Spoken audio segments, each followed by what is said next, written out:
సభ్యులు ఎవరు ఆందోళన చెందాల్సిన పని లేదు. ఏ ఉప ఎన్నికలు రావు,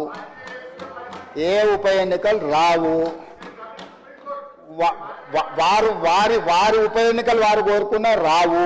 ఎందుకంటే ఒకవేళ వారు ఇటొచ్చినా అటొచ్చినా ఎటొచ్చినా ఏ ఉప ఎన్నికలు రావు. అక్కడ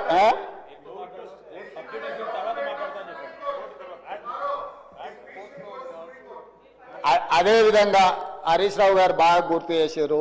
విషయం సుప్రీంకోర్టులో ఉంది. ఆ సుప్రీంకోర్టులో సబ్జుడిస్ అయిన విషయంలో లోపల నేను మాట్లాడితే కొంత ప్రొటెక్షన్ ఉంది, కానీ బయట మాట్లాడే వాళ్ళకి ఎవరికి ప్రొటెక్షన్ ఉండదు. Actual this house is immune for certain laws. ఈ సభలో మనం కొన్ని విషయాలు ప్రస్తావించవచ్చు. సభకు రక్షణ ఉంది తమ నాయకత్వంలో. కానీ సభ బయట ఉప ఎన్నికలు వస్తాయి, అయిపోయింది, వచ్చే వారమే ఎన్నికలు, మల్లవారమే ఎన్నికలు, ఇదంతా ఉత్తదే అధ్యక్ష. అదేంది జరిగేది లేదు, పోయేది లేదు, ఎవరు ఆందోళన చెందాల్సిన పని లేదు. ఎందుకంటే ఉప ఎన్నికల మీద మనం దృష్టి పెట్టాల్సిన అవసరం లేదు.